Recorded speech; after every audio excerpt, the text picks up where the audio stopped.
Pak Seno, Bu Arina, tolong di anu Pak, co-host nggih. Bu Hayati ya. Iya, A titik Hayati. Sama Novy Andriany Teguh. Itu iya. sudah ada semua.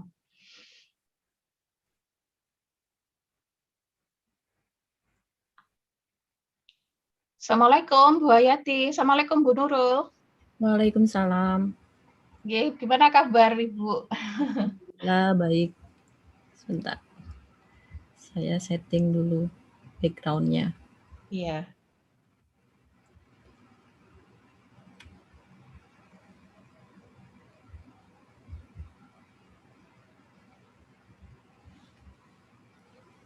Oke. Selamat sore Mbak Novy. Ini sore, ada Agatha, Mbak Yashinta sama Mbak Nurul. Dan ini ya. Mbak ya, Seno, Mas Seno. Pak Seno, iya. Saya sama Pak Seno dari PasPA, Ibu. Oh, nggih. Ya. Oke, Agatha sudah siapkah videonya? Halo? Saya share-kan sekarang ya. Oke, enggak apa-apa nanti sebelum putar admit dulu pesertanya. Ya. Ini kayaknya saya harus ngasih Mbak Nabila slide saya yang terbaru nih. Saya utak-atik lagi tadi. Oh, gitu. Ganti font terus.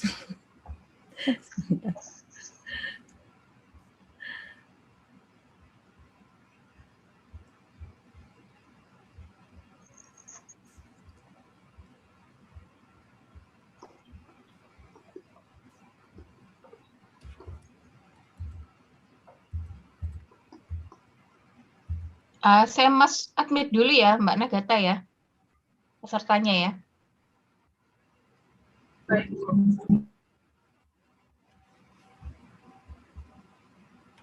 Sambil Mbak Agathanya siap-siap. Oke. MC-nya siapa ya hari ini? MC-nya saya, Ibu. Oh, oke.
Surabaya. The provincial capital of East Java is the second largest city in Indonesia. This city has a huge number of diversities among the people, cultures, and ways of living.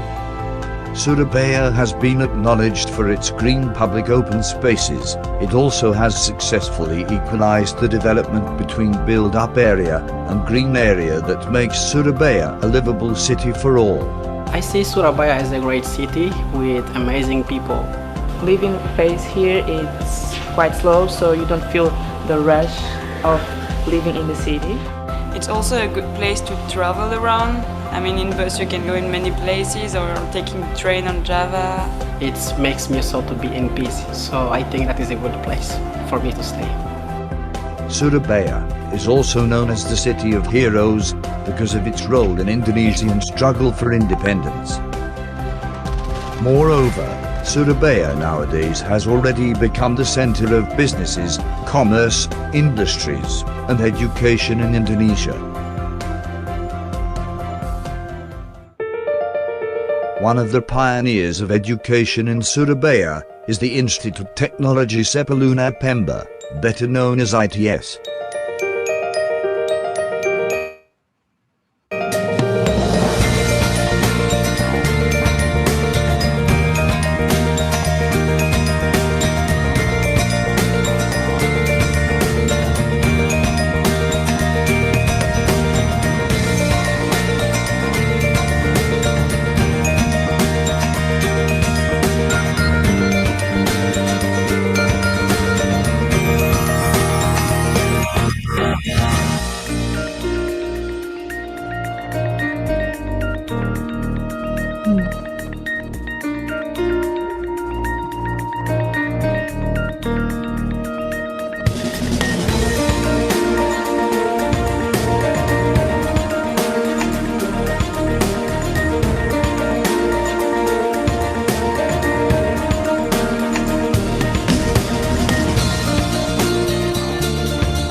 ITS has 3 campuses in Surabaya, ITS Sukolilo as main campus, ITS Manyar its campus vocational study of civil infrastructure engineering, ITS Jokro Aminoto as campus for Master of Management Technology.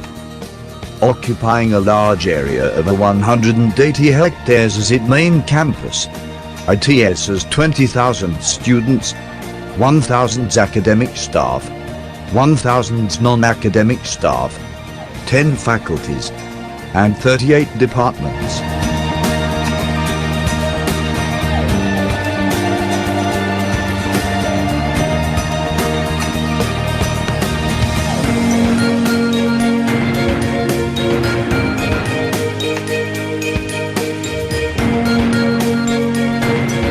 ITS has various fields of study, faculties, and strategic study program which are the center of excellence. Faculty of Industrial Technology, Faculty of Marine Technology, Faculty of Electrical Technology, Faculty of Civil, Environmental, and Geoengineering, Faculty of Business and Management Technology, Faculty of Architecture, Design and Planning, Faculty of Information and Communication Technology, Faculty of Mathematics, Computing and Data Science, Faculty of Natural Science, Faculty of Vocational Studies. Study program at ITS consists of Vocational Program, Bachelor Program, Master Program and Doctoral Program. ITS also has more than 130 full-time international students and 400 international student mobility short program, K&B program, student exchange, and another programs. I work with many projects and many assignments, so it's helped me to improve my personal skill and also for communication skill. There are many things that we have to fulfill, and ITS has been helping me to improve this kind of things. Beside my hard skill, I also have been able to develop my soft skill, which is important for nowadays leadership. Also with ITS, I had a lot of opportunities to join different events for free, like the Rujak Connect Festival, which was the cooking event, something.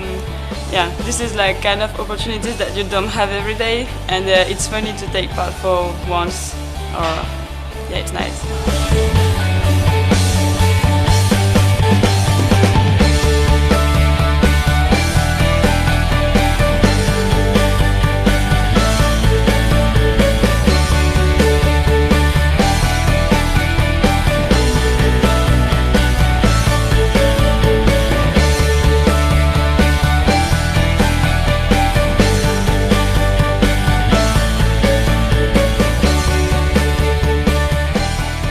ITS inventing many technological innovations that have been acknowledged in various international competitions.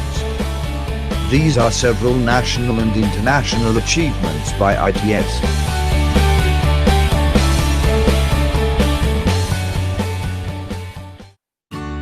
ITS Central Library is in a 6-story building, with total building area 9,000 meters square.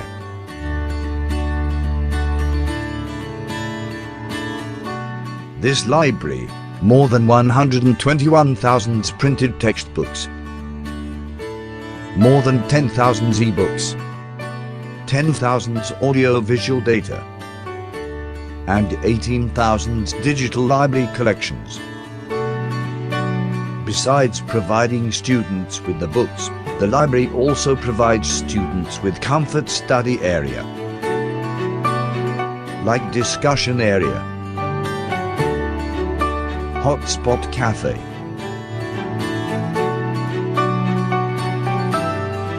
computer rent, multi-purposes room,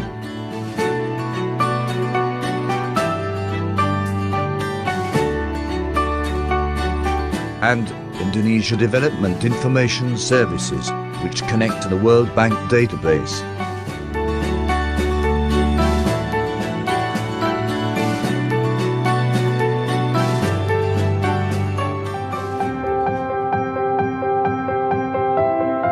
Research and innovation at ITS are geared towards addressing global challenges. Therefore, creative inventions are increasingly being produced by ITS researchers.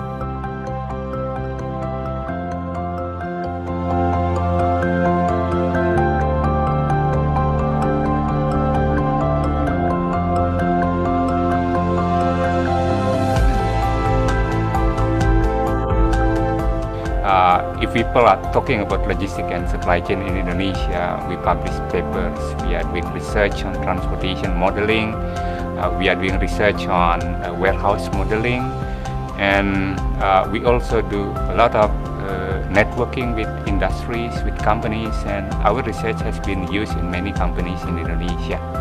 We know that Indonesia is the second biggest biodiversity in the world after Brazil, but I think if we combine with our sea area, Indonesia will be the biggest biodiversity in the world.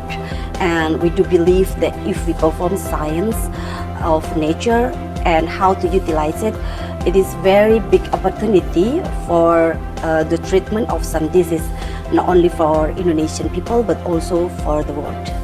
Considering the fact that Indonesia has unique climate characteristics, and also Indonesia is also very well known as the laboratory of disaster, therefore a lot of issues, a lot of problems have to be solved. But this is a challenge for us. We cannot work alone. We need to work interdisciplinary, which involve expert, local or internationally. Therefore, we invite all of you to work here with us in ITS. We expect that our contribution and our work will bring ITS as the Center for Excellence in Disaster in Indonesia. ITS has more than 180 laboratories spread over 10 faculties. The laboratory is used to support faculty and students' research and provides the opportunity to collaborate on big projects and create impactful research programs.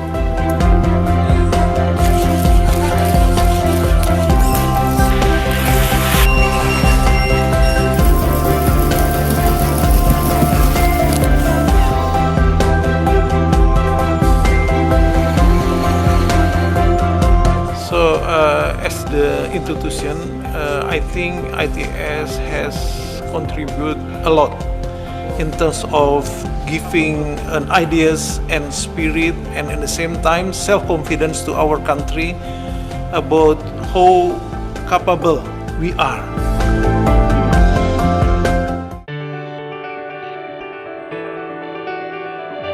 ITS, within the next 5 years, it would be a research and innovative university.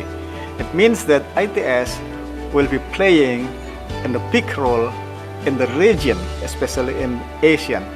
For the next long term, in 2045, ITS would be an entrepreneurial university. Means that it having a big role playing in the global world.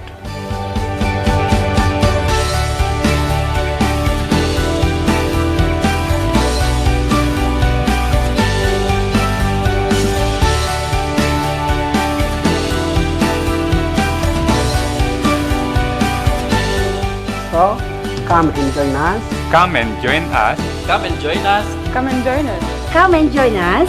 Come and join us. Come and join with us, ITS. ITS. ITS. ITS. University of Heroes.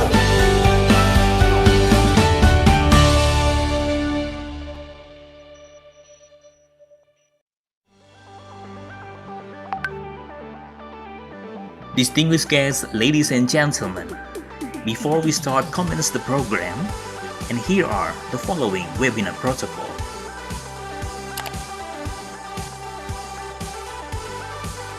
For each participant ID, please use your real name following with your origin of institution.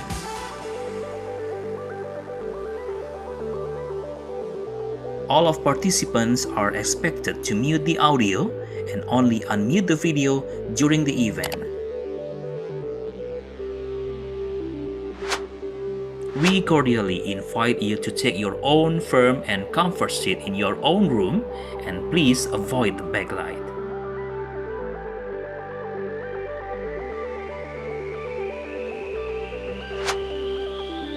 Make sure that you have a good and stable internet connection.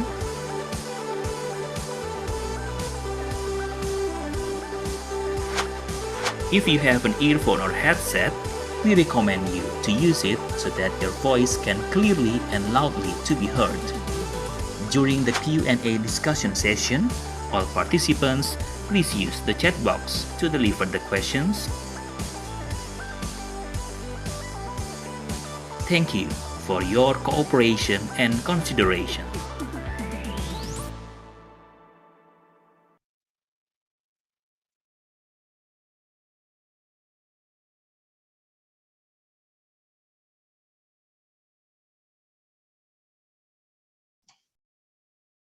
Assalamualaikum warahmatullahi wabarakatuh. Good afternoon, ladies and gentlemen. Thank you for your coming to the Researcher and Research Student Enrichment Program for the stream of the Architecture, Design, and Urban Planning for the May 27, 2021.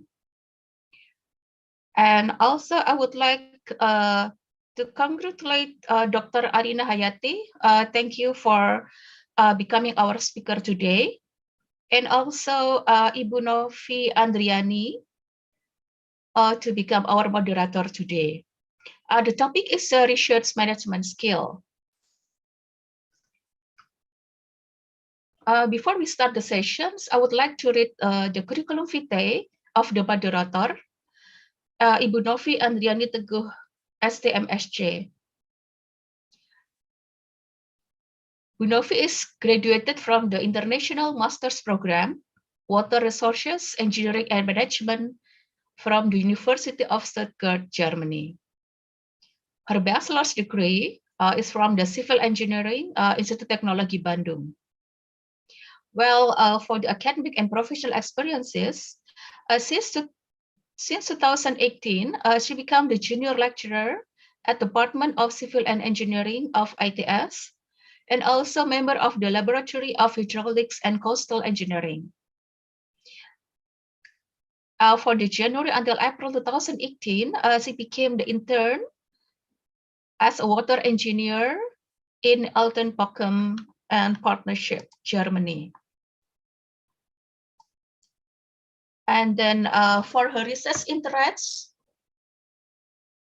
on September 2020, she published Journal of Infrastructure and Facility Assets Management with the article titled Evaluation of Pump Capacity in Pancasila Pumping Station, Median City, East Java. Well, October 2019, she became the speaker in the International DAAD Alumni Expert Seminar, Environmental Strategies and Water Technologies in Kochi, Kerala, India. And the presentation title is Artificial Groundwater Recharge as a Solution for the Land Subsidence Problem in Jakarta, Indonesia. For the next session, I would like to give the session to the moderator to lead the session. The floor is yours, Bu Novy. Thank you very much for the introduction. First of all, I also thank the committee for the opportunity to be involved in this event. So my name is Novy Andriany Teguh, and it is my honor to be the moderator for today's session of Researcher and Research Student Enrichment Program. And today's topic will be research management skills, which are related to architecture, design, and urban planning. Please allow me to introduce our speaker for today, Dr. Arina Hayati, STMT. So Dr. Arina Hayati is a lecturer from Department of Architecture. She graduated from Architecture ITS with a joint supervisor with University of Newcastle Yeofontein in the United Kingdom. And she graduated as a master in architecture ITS also. And she also took her bachelor degree in architecture ITS. And regarding the academic and professional experience, she is a senior lecturer in the Department of Architecture ITS. She is a member of DIAUD, Disability Inclusive and Accessible Urban Development Network. And she also member of Advisory Board Committee of the Australia-Indonesia Disability Research and Advocacy Network. Her research interests and latest projects are regarding environment behavior study, architecture and disability study, architecture and culture, and inclusive and universal design. So, ladies and gentlemen, now we are going to listen to some insights from Dr. Arina Hayati with her presentation about research management skills. Okay, Dr. Arina, how are you? I'm fine, thank you, Bu Novy. So, yeah, are you ready for today's presentation, right? Yes, I have to be ready. Yeah. Okay, now the floor is yours. Okay, thank you. Yeah. Okay, good afternoon, everyone. Thank you very much, Bu Novy, for a very kind introduction. And thank you very much also for ITS and the committee for inviting me, and also for organizing these wonderful meetings. And very warm welcome to all participants for today's meetings. Okay, first of all, please let me share my slide first. Okay, can you see my slide?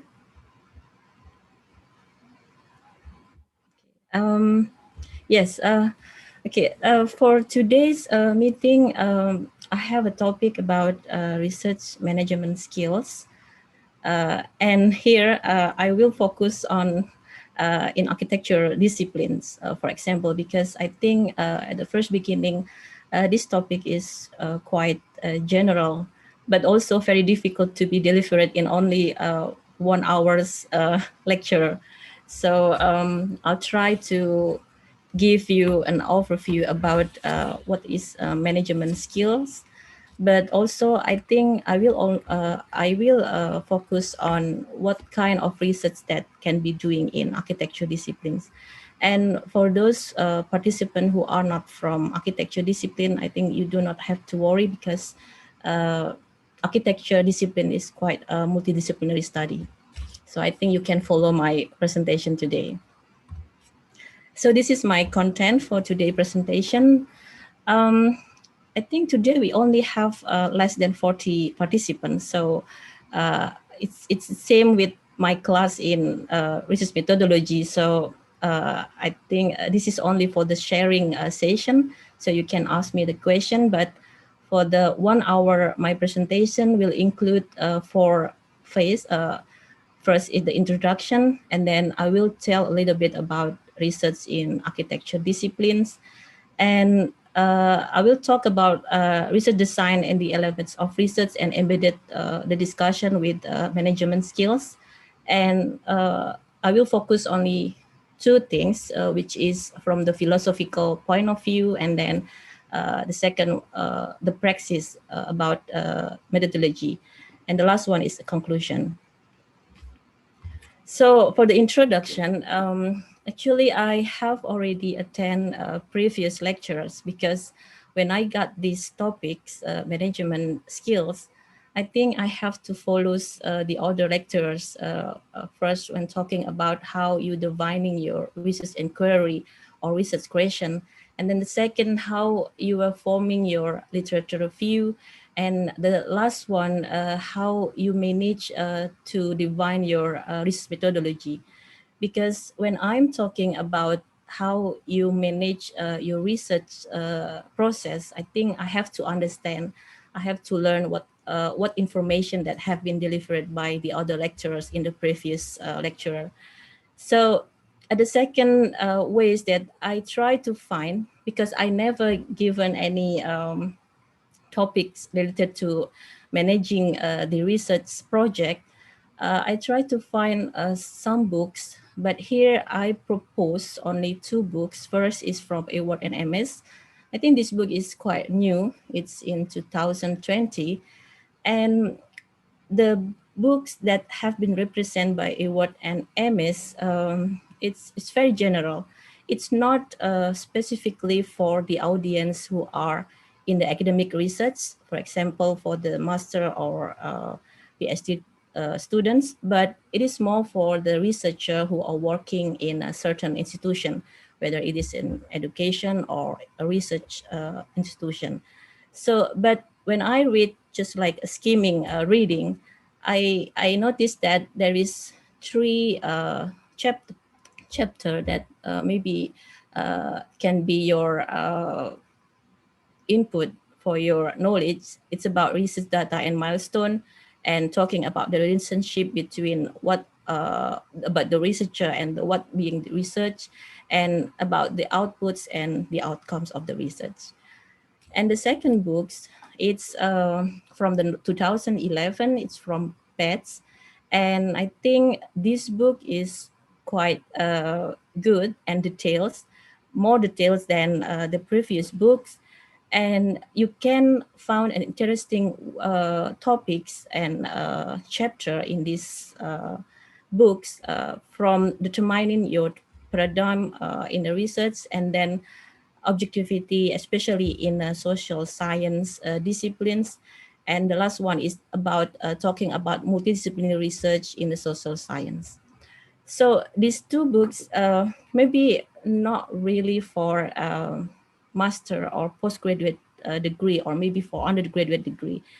Like I said before, that this book is tend to give an information for the audience who are researchers. So this is a very general and abroad. So I don't want, I want to discuss about these two books. I just give you the references that you can cite it, and you can study by yourself what is, how to manage your research. But here I will focus on the discussion talking about research in architecture, because I noticed that the other lecturer is from multidisciplinary study.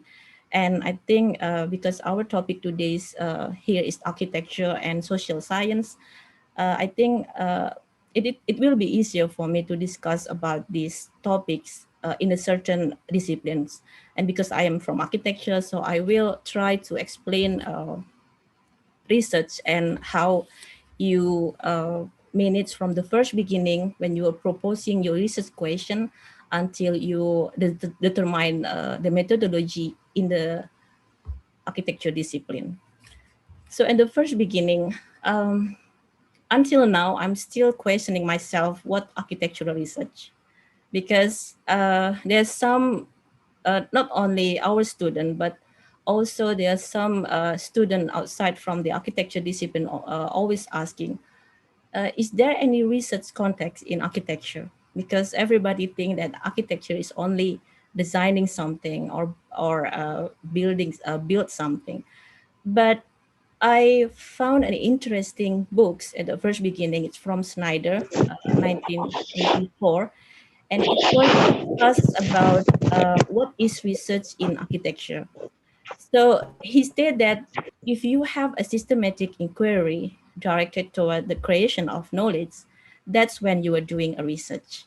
And also, I have used this book for a long time. It's a Groth and Wang. I think if you are an architectural student, I think you are quite familiar with this book. Groth and Wang is, I think, she proposed a very systematic methodology for architecture discipline, and she notes that if you are started asking a question and you want to find the answer to represent the contribution of the knowledge, that's when you are doing a research. And because, as I said before, that architecture is a multidisciplinary study, you can use the process of the research from the technical to humanities from the most applied to the most theoretical. I will give you an overview about this. So in architecture, we are quite free to seeing something, because if you see if you are a student of architecture, architecture education, we will see a built environment, whether it is a micro scale or meso or micro scales, from the buildings, settlements until city. You will see all of the things out there is a line of inquiry. But of course, if you have to state one of the inquiry, you have to focus in one inquiry to be able to explore or to identify what happened out there. So doing research is the same doing theorizing. So how you want to build the knowledge, you have to do a theorizing. And I think the best illustration is from Spence 2017. This is a very interesting figure that I noticed that doing research have four basic parts, which one is the observation of patterns. Of course, you have a problems, you have a research of inquiry, and then the second, you have we need a theorist or maybe a researcher, and the next is there is a theorizing process, or we can say that it's similar with researching, and then the next one is a theorem. But Spence said that not all the theorizing process become or give an idea of theorem. So sometimes it's only for the conclusion or the result of the research, but not as far as a theorem. So this is the basic part doing theorizing, which I mean that's it's similar kind of how you were doing your research.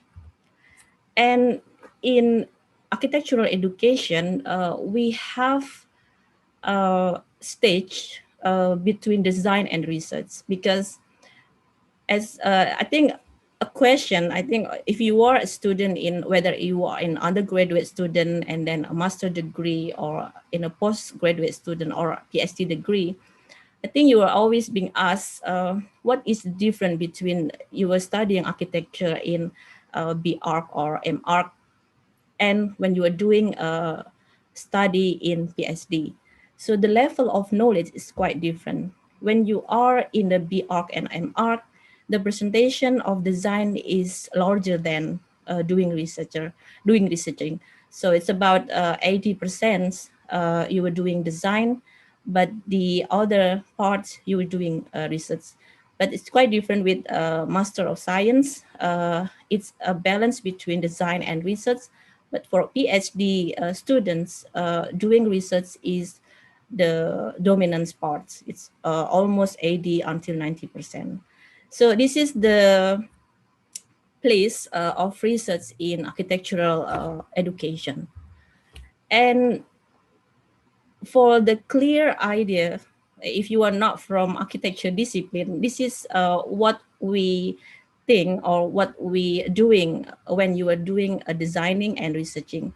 So the contribution of design, of course, it's an artifact, whether you are designing or proposing a building, single buildings, multi buildings, from the only one building, settlements in the scale of urban or in the scale of city. And the dominant process of designing is generative, but in research it's more analytical and systematical. And for the temporal focus, designing, because we are proposing an artifact or a building or a built environment, we are always talking about the future. But when you are doing research, you can talk, you can reveal, you can identify everything about the past and the present, or sometimes for the future. So the design, the impetus proposal is derived from the problems, but research derived from the question. So I think you can have clear idea about what is the difference doing designing and what is the difference doing researching. So now I move to the second part, the third part about research design and the elements of research. And of course, I will discuss a little bit about how you manage about these things. So the first thing, the first important things that you are doing research in architecture is that you have to state your philosophical perspective. In architecture, this part is very important. Why? Because architecture is very multidisciplinary, and I think if you are a student in architecture, whether you are in master degree or in PhD degree, your supervisor or maybe your examiners always ask you, what is architecture theory, or which one that you want, that which one that you can say it is an architecture and it is not. So that's the question is always being concerned by architectural students. So talking about research question, if I adopt from Groth and Wang, when you are forming research question is the beginning when you are proposing something important.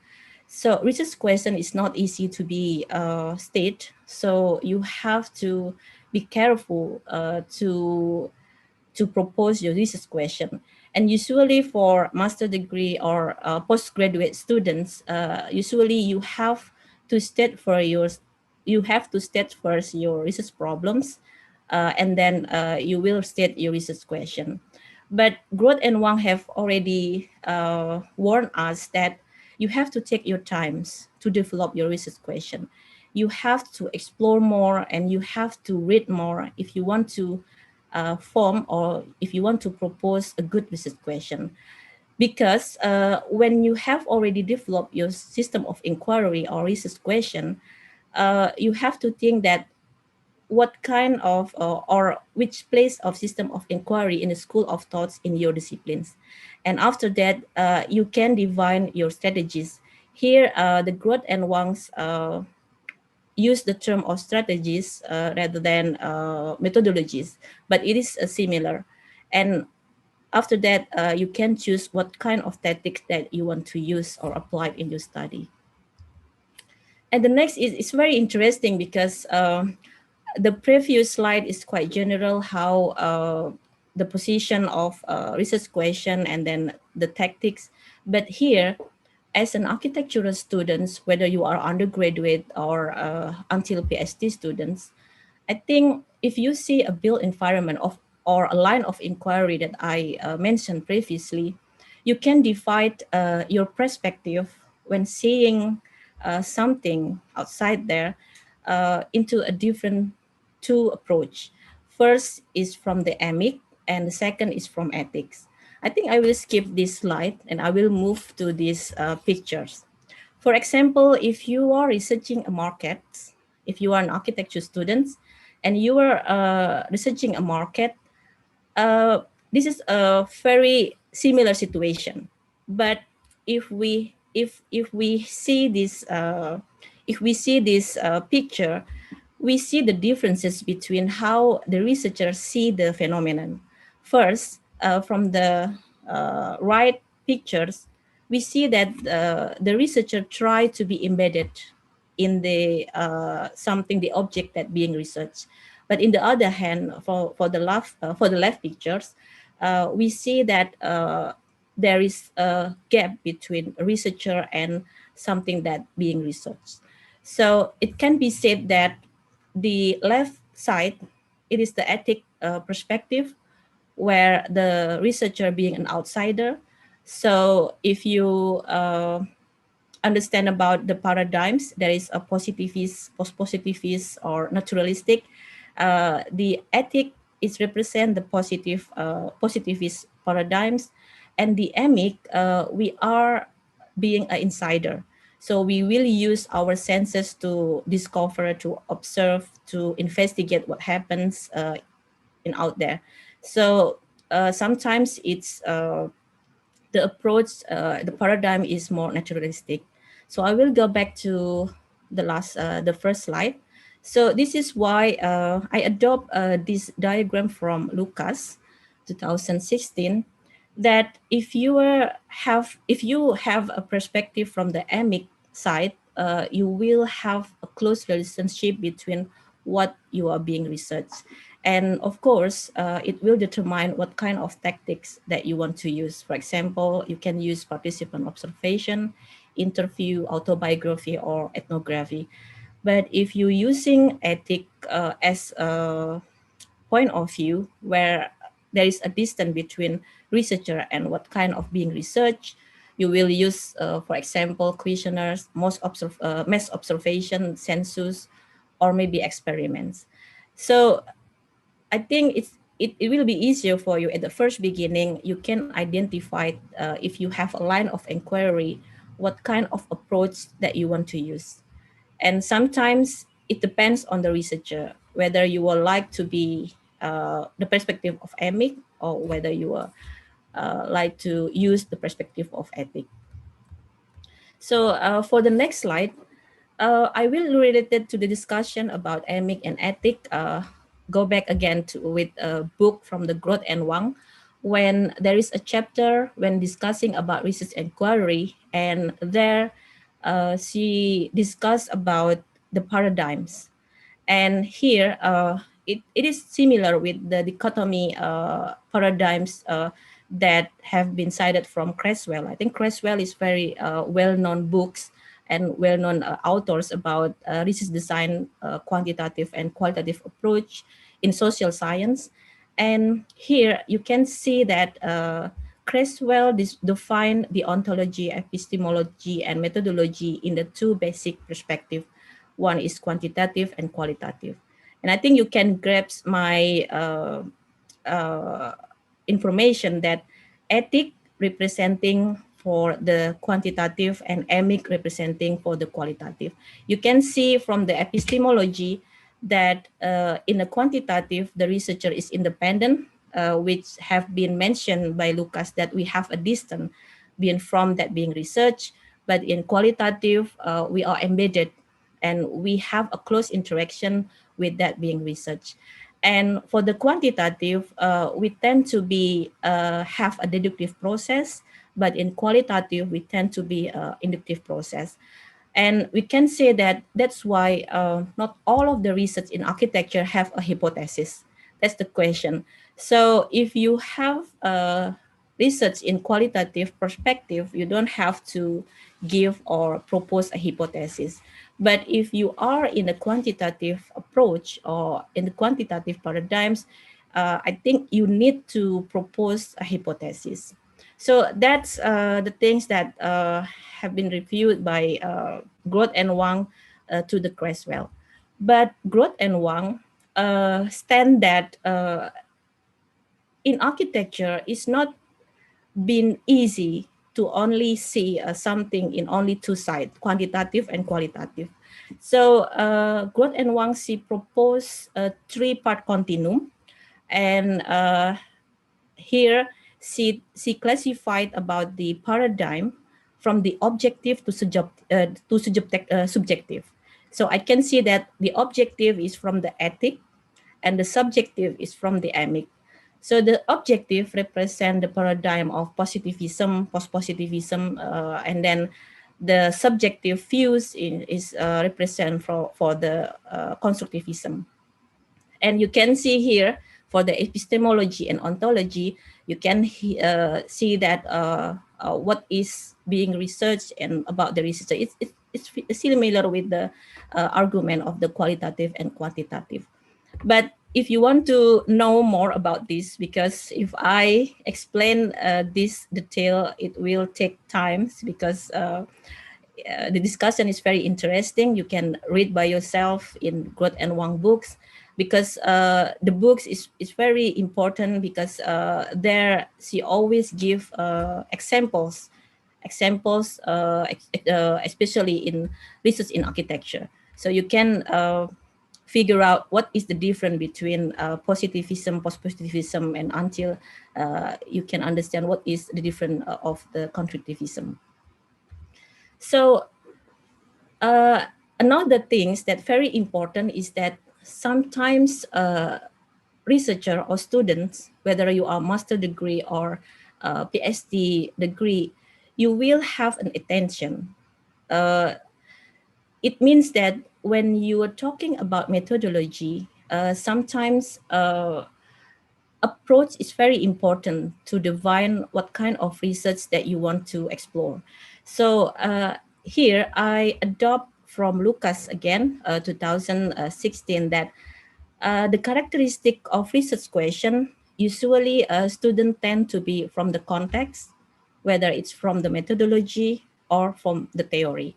So the illustration just like this. So I adopt from Lucas that most of our students in ITS, especially in Department of Architecture, the student propose research problems from the context, and they will try to find what kind of theory and methodology that can fit or that can explain about the problems, or the line inquiry in the context to find the findings.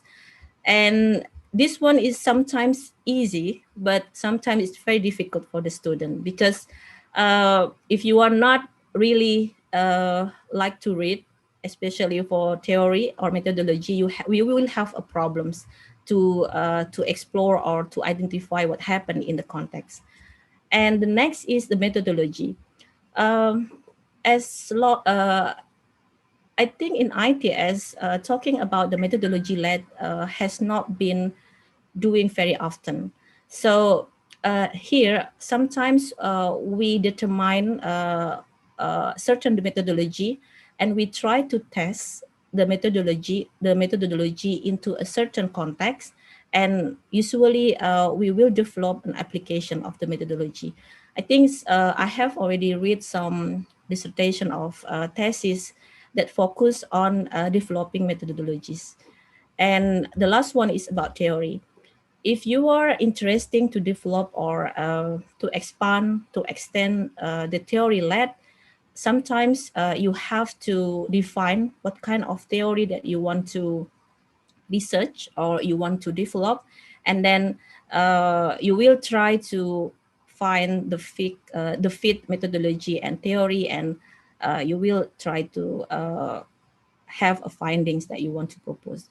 And the interesting ways is that from these three LEDs, Lucas given great examples. For example, for theory LED, you can read by yourself in chapter 14. And for the methodology LED, you can read the example in chapter 11. And for the context LED, you can read from the chapter 8. So once again, I only give you an overview about these things so you can read by yourself to have an in-depth understanding about this. And the last one is that if you have how can I manage my research inquiry? This is one of the examples that proposed by Lucas, establishing your research question. As stated before by Groth and Wang, that when proposing a research question is not very easy. It's very difficult, and you need times to do that. And for these things, you can see that maybe this revised research question, maybe it's not only 4, but for you, maybe there is a 6 steps, 10 step, or etc. And it depends on the source or the information that you got, and until you have a very right research question for your research.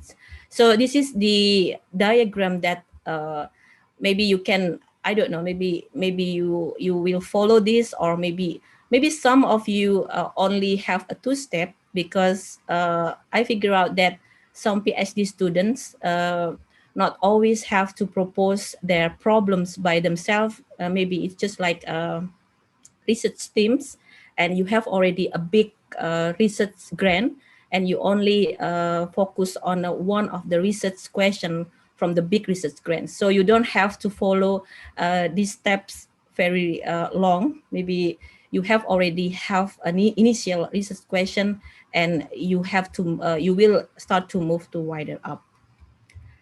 So there is another interesting book talking about how you can form or you can manage how you can propose your research question. This book is very general. This book is not is not referred to specific discipline. This book is for all disciplines, but the interesting way is that I found that some chapter is very valuable for a master or PhD student, even for undergraduate student. So here, for example, in the part 2, there is a tagline for the subchapter asking question, finding answers. It's very interesting because Booth discuss about what is the difference between question and problems. And so far, I as a supervisor or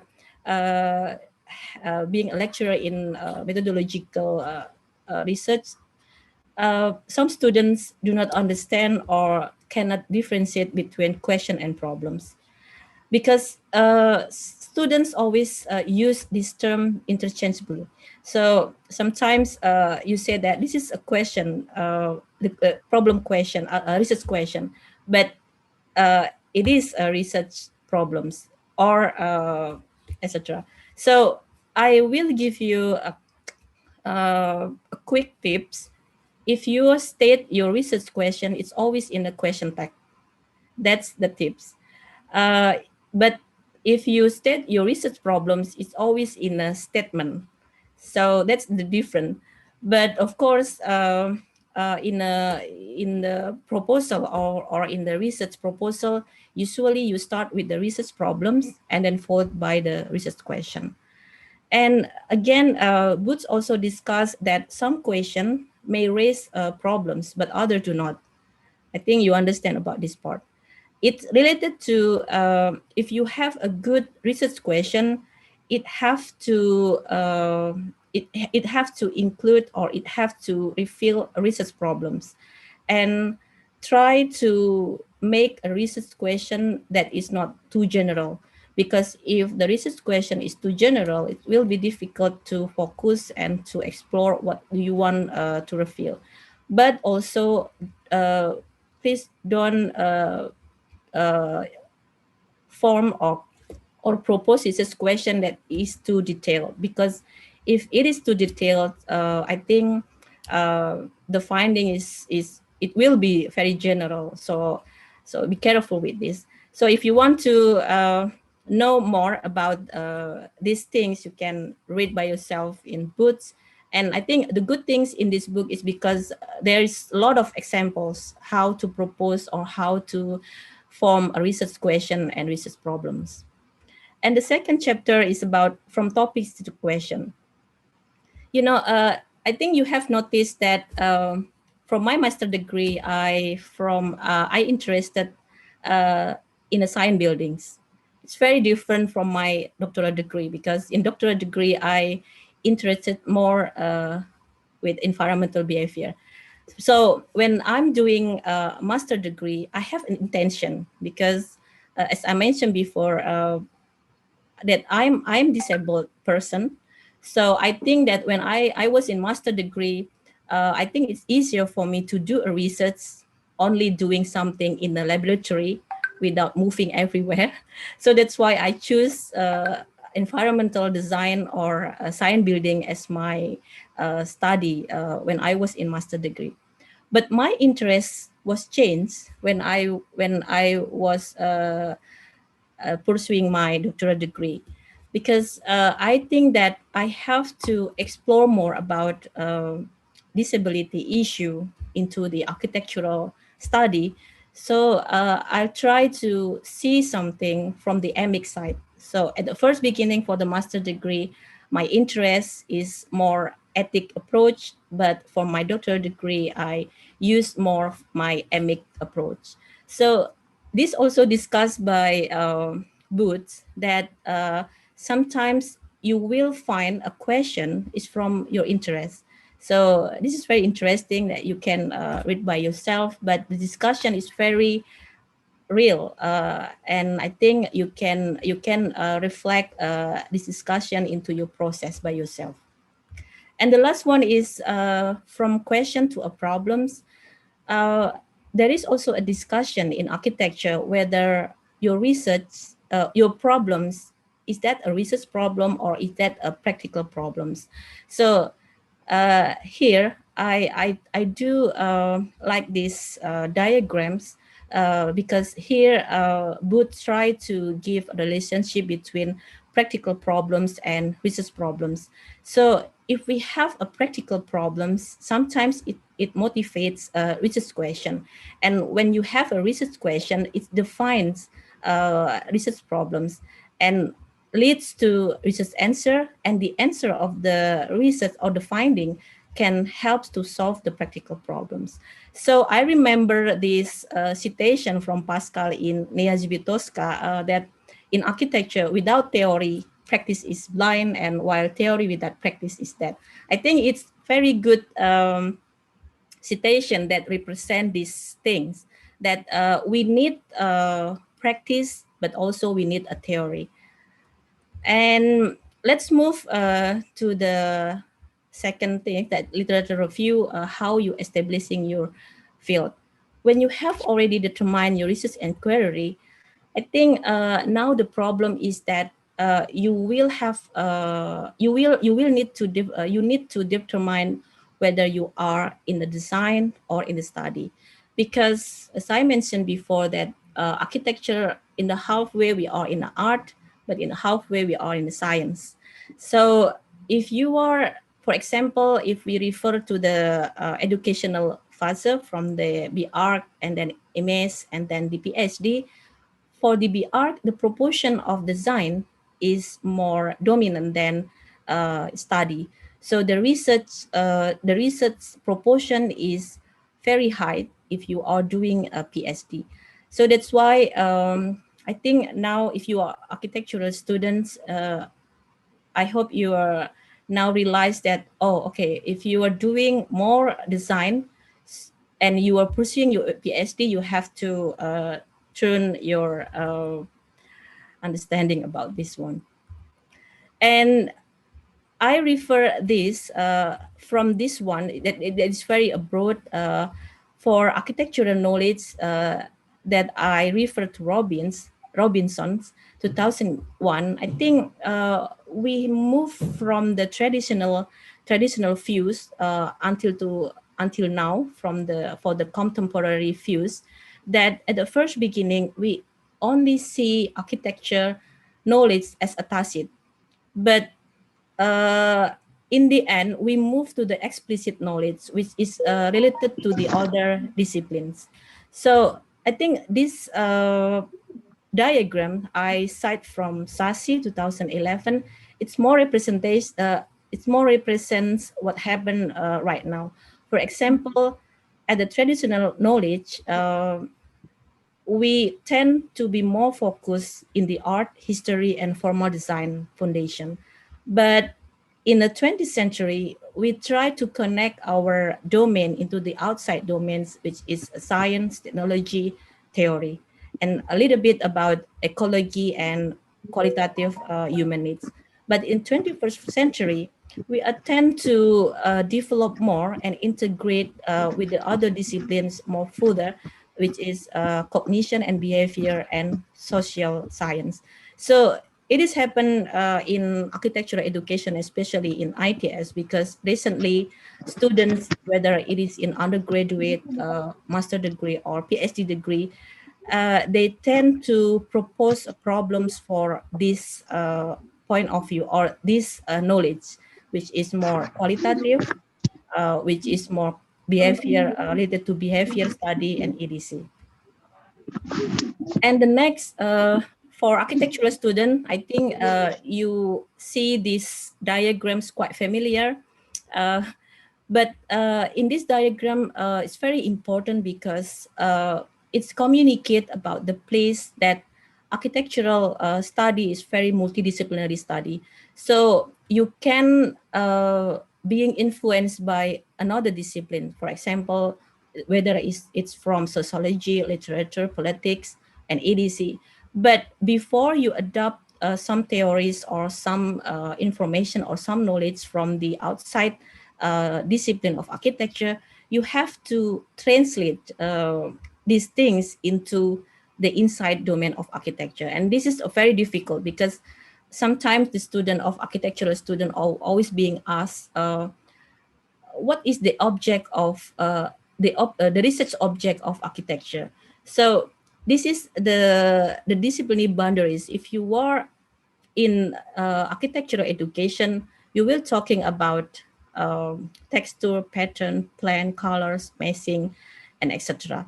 But of course, if you are seeing or investigating or evaluating this object of architecture, you can use other theory to identify what is the relation between architecture and other disciplines boundaries.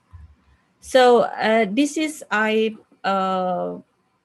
cite from Niazabitoska 2018. It stated that right now we are trying to have a thematic domains when we are doing a research in architecture. From you can focus on general architectonic domains, whether you will try to explore in a cultural perspective, professional or practice, scientific, until you will try to have a feasibility related research. And here you can see that if you are doing research in architecture and urban planning in the approach of inter, multi, and transdisciplinary study, I think you can see from a narrow issues to numerous issues. But once again, I think it's best for you if you only see certain line of inquiry so that you can focus how you will define your knowledge. And the issue and problems in architectural disciplines, actually there is 4 parts. First is about technical science, economy, ecology, and social studies. And you can read more about this discussion in Marja Salfimaki or in Niazibitoska. So you can understand that here, this is what we are doing in architectural research. So now I think the issue of SDGs goals is very high. And if you see that all of the issue, whether it's ecology, society, culture, and economy, this is the outside domain of architecture. But you can take the spatial politics issue into the architectural study.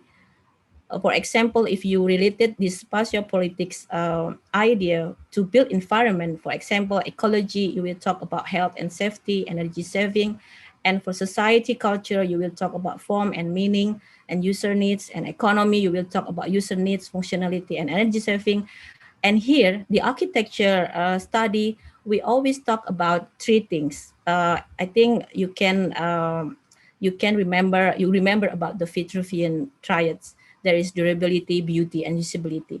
So everything that you see or you take from the outside domains of architecture, it is fine or it is okay. But first, once again, you have to translate all of the things that you take from the outside domains into these 3 parts, the Vitruvian triads. So this is another discussion. There is 4 basic cases if you want to propose or if you want to develop knowledge.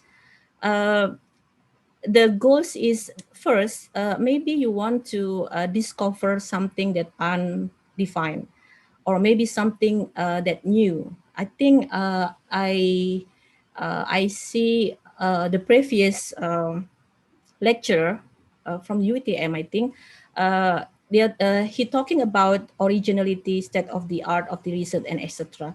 So if you think that your research question or a line of inquiry has never been researched by someone else, I think you are part of this first proposed. But maybe some of you try to test, or maybe you want to prove the existing materials into the other dependencies.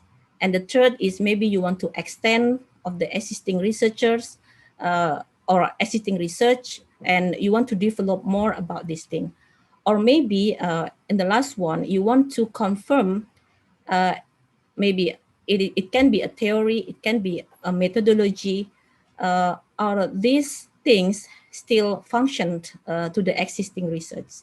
So you want to test about the theory or methodology is still can be is it still function in the certain context or in the certain place. So I think it's also important to figure out about that building knowledge in architecture, especially in architecture, we have three approach. First is if you see something out there, how things are as a researchers, and as a designer, you will see some things, how things could be, and as an artist, you will see how I see things. So I think this is related to the place when you were being as BArch, MS, and PhD degree. But here, it's the illustration that have been combined by Nia Zabitoska. It's very interesting because for master degree, for MS and PhD degree, we will see the perspective of scientific research, how things are. So if you are BArch or design students, you will see more in the perspective of research by design or artistic production. But everything what we see, it's based on this Vitruvian triads. So if you want to know more about durability, usability, beauty, I think you can read from Kapun books. I don't know if you're ever, because this book is quite long time, in 1999. It discussed about form, function, and meaning, and talking about the place of durability, usability, and beauty. So I move again to the books of Nia Zabitoska. I think all of you, if you are an architecture student, maybe you are questioning, you are someone, or maybe your professor try to ask you what level of knowledge that you want to develop. And here in Nia Zabitoska, I think it's very important if you are figure out if you are, whether you are in level 1, level 2, level 3, or level 4. And it will be easier for you to understand about these things into this one. So level 1, where if you are in practice, practical knowledge, usually level 1 will be used in practice side.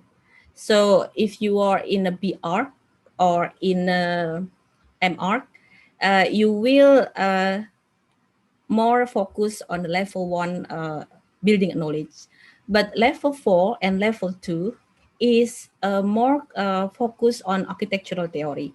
For example, level 1 is representing usually for students who are interested in historicism, criticism, and level 2 related to manifestos or etc. But level 3, I think most of the students, whether it's a master degree or PhD degree, they tend to build the science theory building. And this happens, you can not only behavioral science, but you can adopt another disciplinary or multidisciplinary study, whether it is culture or politics, economic, and etc. So usually for the master degree and PhD degree, you have to have a knowledge development in level 2, at least level 2, level 4, and level 3. But level 1 is only for undergraduate students.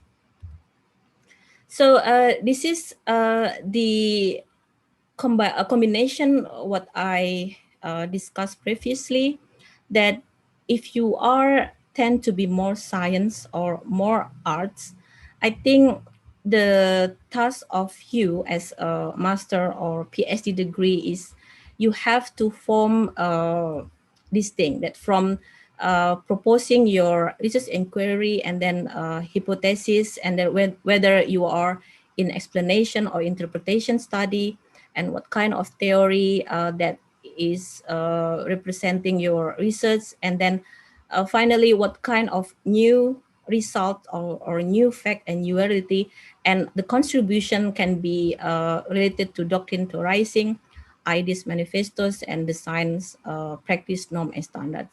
And this discussion also related to Young and Ford 2002, that if you are studying more art, which is more focused on design, intuitive design, but if you are studying more science, you can start from typological research until optimizing research. So this is will related to the next discussion. So this one is example of how you manage your literature review, and you can read more in Lucas 2016 how to manage your literature review and finding relevant works from whether it's from academics, archival, or evaluating to how to read text. So the next one is research methodology. Because I have already mentioned in here that here we have determined some type of study. It related to what kind of methodology that we will use in the end. So I move again aside from Groth and Wang, that when you have already stated your system of inquiry and you have already placed your system and inquiry in a certain school of thoughts, I think it will be easier for you to form a research question. And if you have a certain research question and you have already figure out what kind of approach that you want to develop or that you want to use to answer the question of your research, you start be able to choose the strategies or methodologies. So this is one of the statements. If you are not understand about what is the system of inquiry, what is the school of thoughts, but the steps is like this. If you have already stated your system of inquiry, it will be easier for you to be more focused if you put your system inquiry in a certain school of thoughts. And if you have already determined your school of thoughts, for example, your paradigms and then your perspective, your point of view, it will be easy for you to determine your strategies. And finally, you will choose what kind of tactics or methods for collecting data or analyzing the data.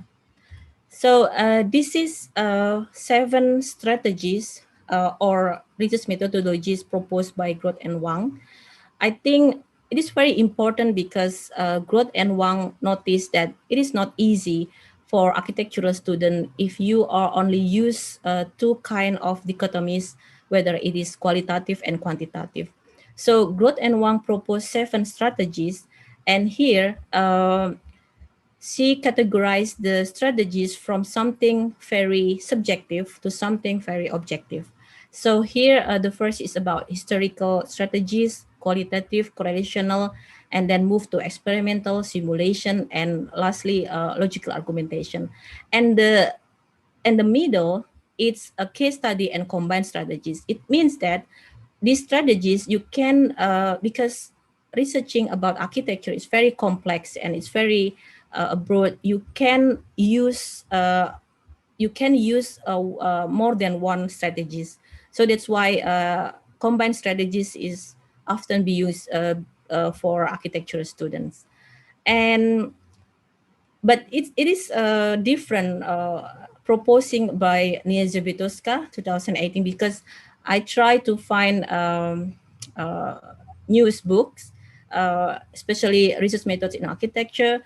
Nia Zabitoska is quite interesting because she figured out about what kind of methodology in architecture is the most popular methods that have been used by students in architecture. So here, from the logical argumentation, because I think some of the students in architecture I think all of the research in architecture have to use this logical argumentation. And the second is historical interpretation, quantitative, and then experimental, and then simulation and qualitative. So here it's different from Groth and Wang, who categorize these strategies from something that is more subjective to objective, but Niazi Putuska only state this categorization is only the based on the popular methods that being used by the students. And here, I think it's very important. I also cite this from Niazi Betoska. It's very interesting because now myself, I try to understand what is the difference between these strategies or these methodologies. But here you can learn that, for example, if you are compare between theoretical research with action research based on the ontological assumption, here we can see that the knowledge is created by devising logical and abstract. But in action, knowledge created through the process of change.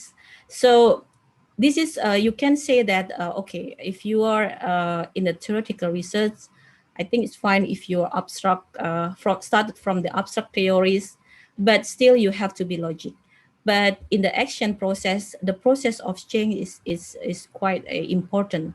And for from the epistemological assumption, in the theoretical research, we know through our own reasoning capabilities, but in action research, we depend from the participants' point of view. And from the disciplinary base, from theoretical research, we tend to use the school of thoughts of certain such as philosophy, mathematics, but in action, we tend to more in the practice views. And for research goals, of course, in the theoretical research, we will develop a theory, but in action research, we will developing some practical result. And for the methodological orientation, we will use a logical argumentation. And then for the action research, we will use the diagnosis development or maybe evaluation methods. And for the K methodological concept, for the theoretical, you have to be logic. But in the action research, we need the empowerment based on training. And for the variable, sometimes it emerges during research. It's the same, action research also emerges during the research. And the control of comparison is not relevant in the both research, but it is relevant in some research in the between. And the data analysis, theoretical research is not relevant, but action research depends on the client. So because action research is more practical than theoretical research. And lastly, maybe I will move to practical pressures. Theoretical research, practical pressure is ignored, but in action research, it's always included and always consider it as an important aspect when doing research in action. So in architectural examples, if you are doing theoretical research, sometimes we tend to focus on, for example, design optimization, or maybe focus on topics of aesthetic and etc. But in action research, it's demonstration of the project or based on the project research. So I think you can read more about these things in Niazi Betoska books, and there it's very interesting. It's very important, especially for postgraduate students. So the conclusion, I will move back again about management skills. From the previous statement that I said that management skill depends on the individuals. So here I said that it depends on the self-reflection. So I only give you very general tips that you have the right attitudes. For example, if you are master and PhD student, because for the portion of supervisor and student is very different when you are doing your BArch. So you have to be independent, resilient, and you have to be productive. And this is depend on the personal. If you are doing your master degree or PhD degree, you have to be more independent, because supervisor is only facilitators. So you have to do your research by your own, and you have to be a disciplined person, and you need to follow your milestone and schedule, because if you have already schedule, you have to follow. If you are not follow your schedule, I think, yeah, you will take long time to take your study, and try to write everything at the computer. It means that when you are doing a research from the first beginning until the end, try to write everything that you have to write, and try to use any tools that make you easier to process your research process, and use the thesis templates, because it's very important, because I think in different institutions have a different template, so you have to follow these things, because if you didn't follow these templates, I think it will be hard for you at the end, because organizing and writing back your things into a certain templates really needs times. And secondly is the last thing is about present well. I think if you have a great research inquiry, if you have a great research process, and you have a very valuable result, but if you cannot communicate or present well, I think that's a negative thing. So I propose you that you have to always practice yourself to present well what result that you want to communicate. And of course, the writing style is very important. If you try to write in the best ways, and don't forget to storage and back up, and stay healthy and well-being. Maybe I think that's all. This is the references that I cited. You can find it by yourself. And this is the books that I refers. Okay, thank you very much. And I give the floor to Bu Novy. Thank you. Okay, thank you very much, Dr. Arina, for a very insightful presentation. Now it's time for question and answer. Let me check in the Google form.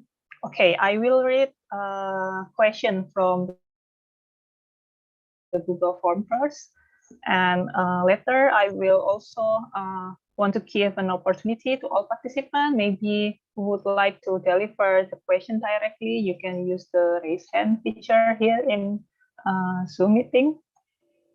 So first question is from Farid Nazarudin from ITS. The question is, should research question consist the context or the place of the research conducted? So for Dr. Arina, you may answer directly. Can you give me a question again? Should research question consist the context or the place of the research conducted? Okay. Maybe Farid can ask the question by. Okay, yeah, maybe Farid because is here. Yeah, the question is very general, and I'm afraid that I couldn't understand the. So for Farid Nazarudin. Okay. Yeah. Thank you very much. So the question is actually I admit it's pretty broad, because currently my research question doesn't consist of any context or place, while I see that many of other research questioning in the specific place, specific context, in the specific time. Should the research question mention it or not? Do you mean that it should be appears in a title or something like that, or appears in the research question? Appears in, okay. Okay, I'll try to answer as best as I can. I think in architecture research, not all of the research have to be mention a specific context or place. For example, if you are researching about aesthetic, maybe I will go back to if you want to test whether the aesthetic theory is still function or not in nowadays, you don't have to give a specific place or context. Is that right?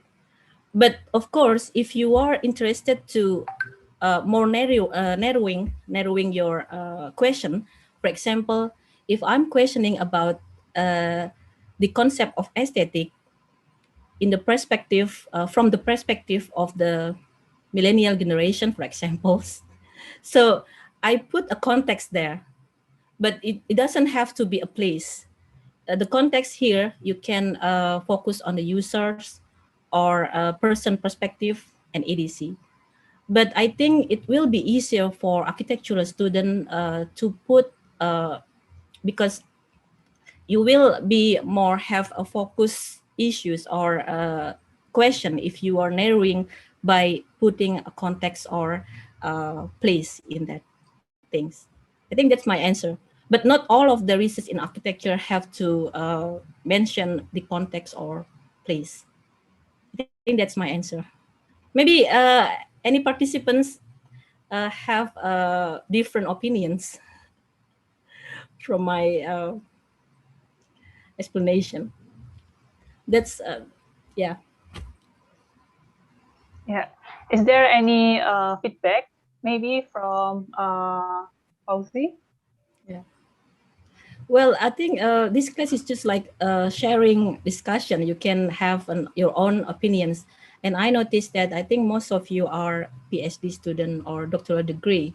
So if you are in a doctoral degree, I think you will have more confidence to give an opinions about everything. Okay. Okay. Yeah. So yeah, maybe we can move to another question, Dr. Okay. Arina. Yeah, sure. Novy. So another question. So for the students which are very new to the field, which has never experienced any research on that specific field, how would you advise them in estimating the time bound of the outline of their research timeline? So this is a general question. Actually, this is not from the Google form. This is from me or Dr. Arina. Maybe this is also a question representing the problems which occurs in every researcher timeline. Okay. So if you have advice regarding these problems. Okay. Can I ask you, is it research project or is it thesis or dissertation research project? In this case, maybe this is like just a research project. Okay. Just a general Because, research. yeah, it's very different when I'm talking about research project in terms of for a grant and VS, from research project because you are doing or pursuing your master degree or PhD degree, the timeline is quite fixed. The two things is quite fixed, but the different thing is that if you are doing a research project for the grant, I think you have to put your timeline by yourself. Is that right? But if you are doing or you are pursuing a research project in master or PhD degree, you have a certain timeline. And I think your supervisor will always supervise you. Is that right? But for the research grant, the timeline will depend on your proposals, of course, because we will have always we will be asked what is your timelines. For example, when you're proposing the idea, and then when you were doing field research and when you were doing writing up, and then you were doing a publication or something like that. But in a PhD or a doctoral degree or a master degree, you will have a certain timeline, and usually the timeline will be communicated with the supervisors. So it depends, you want to finish your study on time or not. But sometimes you will be pushed by your supervisor to be on time. But I know because I also have been, I was doing my doctoral degree, and I'm extend my study times. I know that there is sometimes there is a personal, whether you are have a good timeline or not, but sometimes there is an external aspect or factors that external error error or that influence your process. But I think it's better if you are a doctoral or master degree, you have to discuss the timeline with supervisors so that you can finish your research on time. But if you are in a grant, research grant, I think you have to discuss with the team members so that you can divide the job description between the research members. But I don't know. I think I cannot give you a certain tips because I also have a problem with that. So it depends on the topics, and it depends the grant that you receive. If the grant is very large scale, I think you need to be careful with the timelines. Yeah. Also, if you have the grant is small scale, also you have to be careful. But the pressure is not as big as when you got the large scale grant. Yeah, great. Okay, that's my only my answer. It's very general also. Thank you, Dr. Arina, for the answer. Yeah, so as an expert who is quite long in this field, Dr. Arina still have some problems with the timeline also. So it's normal for us here Yes, as it's a normal for researcher. everybody. Yeah. Yeah, it's normal for everybody. And I think doing research in Indonesia, especially, it's very difficult, especially for lecturer in here, because we are not only teaching, but we also have to research and also have Yeah, exactly. Tridharma perguruan tinggi. yeah. So yeah, we also have the same problems. Okay, so that one is a question regarding the timeline. Another one is about the plagiarism.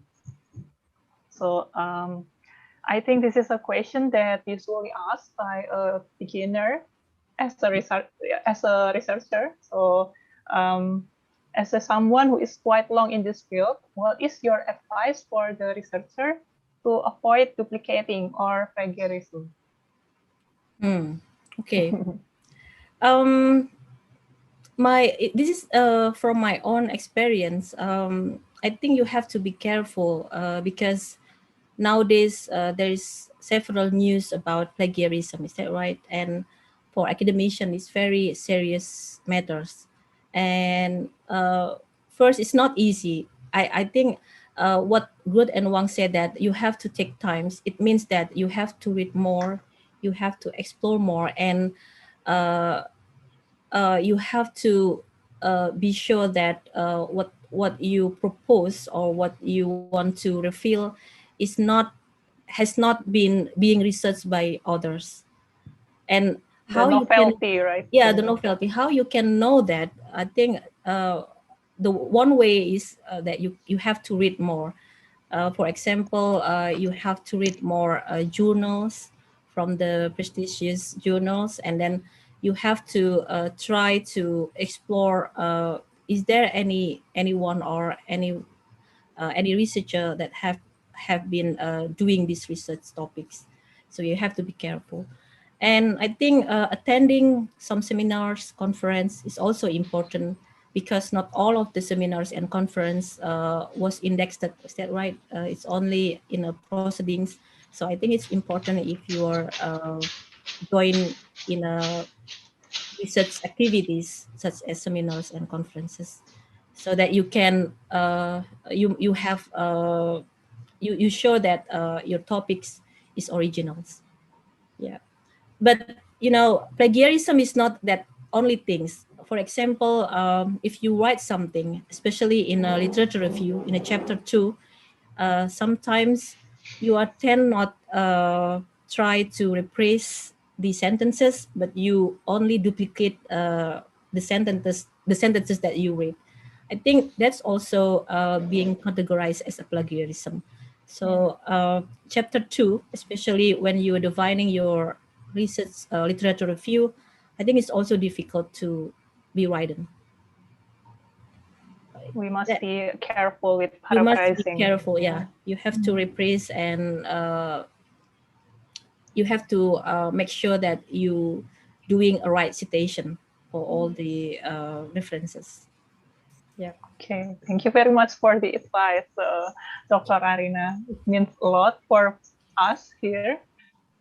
So is there any more question from the audience? Maybe if one of you have question, you can raise your hand and then ask directly to Dr. Arina here.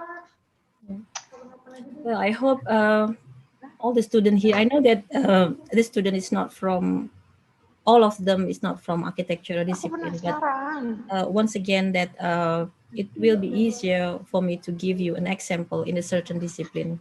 And because I'm from architecture, and I'm not worried that even though you are not from architecture, I think you still understand what I'm talking about previously, because we have a similar discussion. Yes, similar background also. Yeah, similar backgrounds.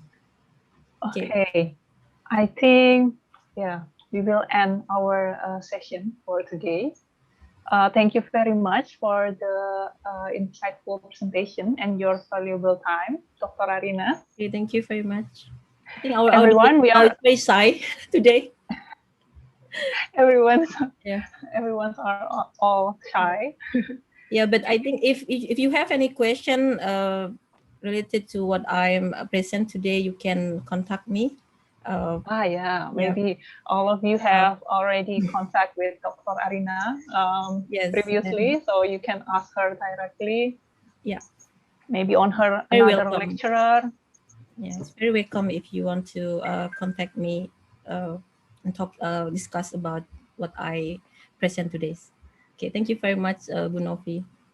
Thank you, Dr. Arina. So everyone, we are already at the end of our session. As a moderator, I would also like to thank all the participants who have been involved in the session. And now I am passing the microphone back to the Master of Ceremony. Thank you, Dr. Arina, and also Ibu Novy. And Dr. Arina for the excellent presentations. And for the next sessions, please for the operator to show the next slides, please. We would like to give the certificate of appreciations to the speaker today, Dr. Arina Hayati. Okay, please go on.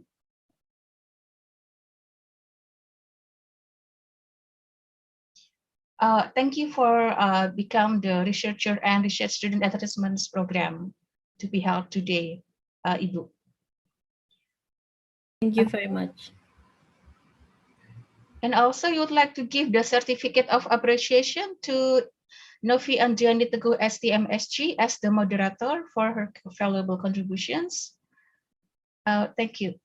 Thank you very much. Please, next slides. Okay, please perform the next slides, the next schedule.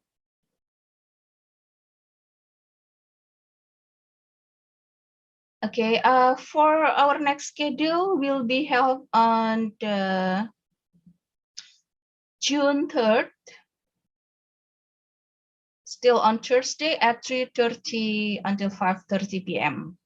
So we will see you again in the next weeks.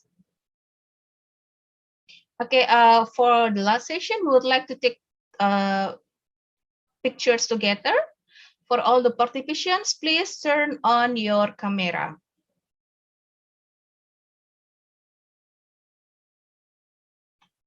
Okay, have you done?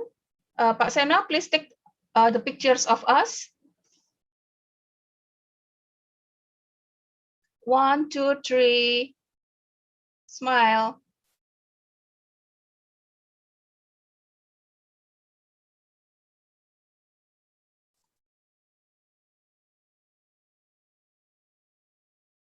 Okay, wait for the moment.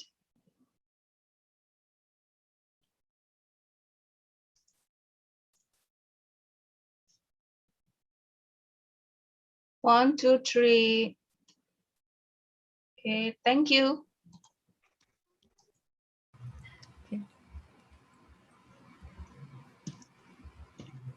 Okay, this is the end of the sessions. We would like to thank you to all the participants, also to the speaker and also to the moderator. For the hosts, you can turn off your camera, and the participants, please leave your room.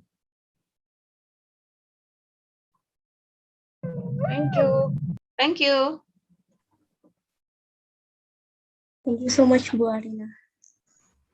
You're most welcome.